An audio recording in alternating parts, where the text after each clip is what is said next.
बहुत बहुत धन्यवाद भाई मंगल जी। परम सम्माननीय मंच जिस पर गुरुवर डॉक्टर सूर्य प्रसाद दीक्षित जी, डॉक्टर हरिशंकर मिश्र जी और श्रीतिकंठ जी और रामकृष्ण जी विराजित हैं, साथ ही डॉक्टर प्रेमलता त्रिपाठी जी एवं रेणुका जी हमारे साथ हैं। मंगल जी का मंगलमय संचालन है, क्योंकि मंगल भवन अमंगल हारी जैसी राम कथा के एक पात्र पर पुस्तक लिखी है डॉक्टर प्रेमलता त्रिपाठी जी ने। उनकी कृतियां लोकार्पण को भी एक उत्सव बना देती हैं। लोकार्पण बहुत सारे होते हैं, बहुत सारी कृतियों के होते हैं, लेकिन डॉक्टर प्रेमलता त्रिपाठी जी और उनके सहचर भाई अमरनाथ जी उस आयोजन को एक उत्सव के रूप में सुनियोजित करते हैं, व्यवस्थित करते हैं।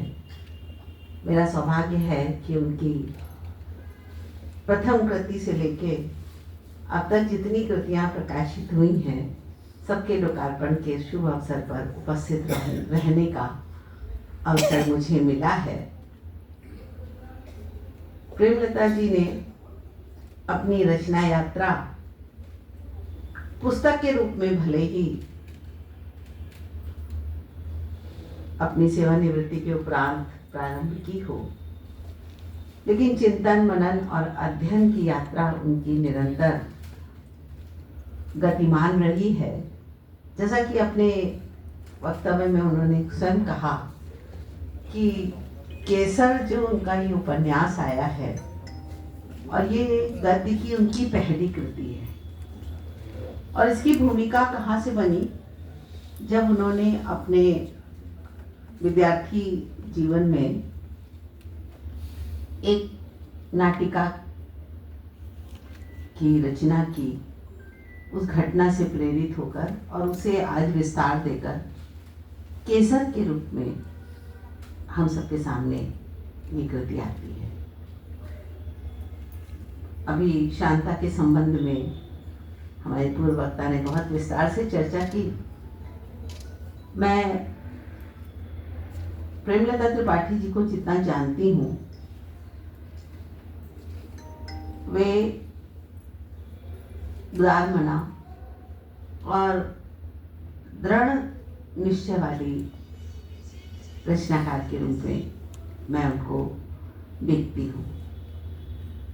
जब वे किसी पात्र को अपने विचारों में लाती हैं, तो उसका अध्ययन और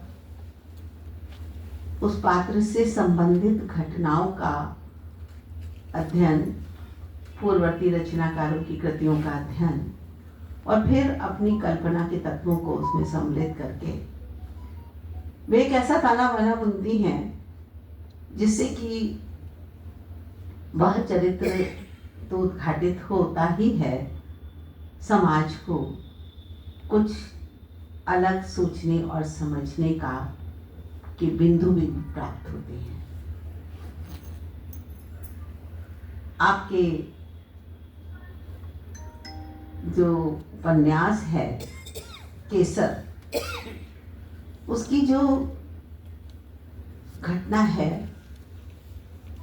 वो कश्मीर, जो कभी जलता है तो कभी केसर की क्यारियों से सुगंधित होता है,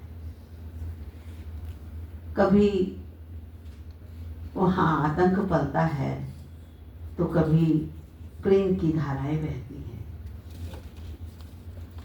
ऐसे कश्मीर को, कश्मीर से जुड़ी हुई घटनाओं को आपने अपने इस उपन्यास का विषय बनाया है, और मैं संगिनी प्रकाशन को भी बहुत साधुवाद देना चाहती हूँ कि उन्होंने बहुत सुंदर ढंग से इसका आवरण तैयार किया है। ये आवरण इस उपन्यास के जो कथानक है उसको रेखांकित भी करता है, लेकिन जिज्ञासा अधिक उत्पन्न करता है। जब हमारा किसी पुस्तक से पहला साक्षात्कार होता है तो उसका आवरण, उसकी साज सज्जा, उसकी विविधता हमें देखने को मिलती है और वही हमें पहले आकर्षित करती है। तो संगिनी प्रकाशन को भी, संभवतः उनके प्रतिनिधि यहाँ हैं नहीं, लेकिन आपके माध्यम से मैं उनको भी बहुत साधुवाद देना चाहती हूँ। कृतियाँ तो बहुत प्रकाशित होती हैं और आज का समय कंप्यूटर का युग है, कृतियाँ प्रकाशित होने में बाद में बात करेंगे, कोई असुविधा जैसी स्थिति नहीं आती। लेकिन जब प्रकाशक उन कृतियों के साथ उसी भाव से आत्मसात मत होता है जिस भाव से एक लेखक होता है, तो उसकी साज सज्जा, उसका प्रभाव बहुत दूरगामी होता है। प्रेमलता जी, जैसा कि हम सभी परिचित हैं, संस्कृत के विद्वान हैं। संस्कृत के शब्द आपके लेखन में सहज रूपेण आते हैं। कविता से जब आप गद्य में आए तो मुझे लगता है कि आपकी जो भाषा है उसने भी बहुत परिवर्तन अनुभव करा है। संस्कृत निष्ठ भाषा और समयानुकूल परिवर्तित होने वाली भाषा इस उपन्यास की विशेषता है। मैं इस उपन्यास के कथानक को बहुत विस्तार से आपके सामने नहीं रखने जा रही, क्योंकि जब हम घटना को जान जाएंगे तो पढ़ेंगे भी क्या। इसकी विशेषता मूलतः ये है कि स्त्री प्रधान, स्त्री मनोविज्ञान और स्त्री के शोषण को एक नए परिवेश के साथ, नए दुख के साथ, क्योंकि कहीं भी कोई स्त्री शोषित होती है, उसके साथ कुछ गलत होता है, तो वो समाज के लिए सोचनीय भी है और निंदनीय भी है। तो इस उपन्यास को रचते हुए प्रेमलता जी जिस प्रकार शांता को के सृजन में वे भारतीय संस्कृति और परंपरा की बात पर अपने को केंद्रित रखती हैं, उसी प्रकार इस उपन्यास को रचते हुए वे भारतीयता की पहचान को, उसके दर्द को, ऐसा बिंदु जहां स्त्री के सम्मान को ठेस लगे, एक रचनाकार के लिए सदैव बहुत कठिन समय होता है।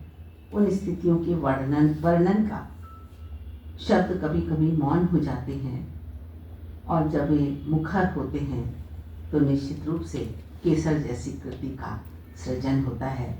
मैं प्रेमलता त्रिपाठी जी को बहुत शुभकामनाएं देती हूँ और आशा करती हूँ कि ये संभवतः उनकी 12वीं कृति है। जब 12वीं कृति के रूप में वे गद्य में उन्होंने अपने लेखनी को प्रवेश किया है, 11 शुभ संख्या है, और मुझे लगता है उनकी गद्यात्मक कृतियों की भी 11 संख्या हम पूर्ण होते देखेंगे। इस शुभकामना के साथ मैं आप सबके प्रति भी हृदय से आभार व्यक्त करती हूँ कि मैं विलम्ब से आ पाई, क्योंकि आज शहर में कई आयोजन हैं। हमारी अपनी वरिष्ठ रचनाकार अर्चना प्रकाश जी की 3 कृतियों का लोकार्पण था एफएल क्लब में, और वो कार्यक्रम 3 बजे से था। वहाँ मुझे उपस्थित रहना था। दोनों ही मेरी आत्मीय हैं। अर्चना जी ने भी पूछा, मेरा इधर प्रवास रहता है, तो अर्चना जी ने भी मुझसे पूछा कि आप 2 नवंबर को लखनऊ में हैं। मैंने कहा हूँ। प्रेमलता जी ने भी पूछा कि आप 2 नवंबर को लखनऊ में हैं। मैंने कहा हूँ, और दोनों का समय एक ही हो गया। अगर ये कार्यक्रम, वैसे प्रेमलता जी ज़्यादातर अपना कार्यक्रम प्रातः काल रखती हैं, लेकिन इस बार दोनों का समय एक हो गया। लेकिन माँ भगवती सरस्वती की अनुकंपा है कि उन्होंने दोनों कार्यक्रमों का में मेरी उपस्थिति का निर्वाह करवा दिया, और मैं यहाँ उपस्थित हो सकी। गुरुजनों से क्षमा याचना के साथ कि उनकी उपस्थिति से पहले मुझे यहाँ होना चाहिए था, लेकिन विवशतावश में नहीं आ पाई। पुनः आपको बहुत बहुत साधुवाद, और सुंदर संचालन के लिए मंगल जी को भी बहुत बहुत साधुवाद। इतने प्रेमपूर्ण भाव से जो आपने हम सबका सम्मान किया, इसके लिए प्रेमलता जी और अमरनाथ जी को भी बहुत बहुत धन्यवाद। क्योंकि यहाँ जिस भाव से आप सबका सम्मान कर रहे थे, वो देखकर मुझे दक्षिण की वो कथा याद आई, जहाँ सम्मान करने के लिए बीच में एक कुर्सी रखी जाती है, एक आसन दिया जाता है, और सभी वरिष्ठ जन चारों तरफ से खड़े होकर उस व्यक्ति का सम्मान करते हैं। वही भावना यहाँ दिखी। सम्मान के भाव से हो तो उसकी शोभा द्विगुणित हो जाती है। कार्यक्रम बहुत सुंदर ढंग से आगे बढ़ रहा है। मुझे लगता है कि इसी प्रकार हम वर्ष में एक बार प्रेमलता जी की कृतियों के लोकार्पण के अवसर को पुनः प्राप्त कर सकेंगे। यही मेरी मंगल आशा है, यही मेरी शुभकामना है। बहुत बहुत धन्यवाद।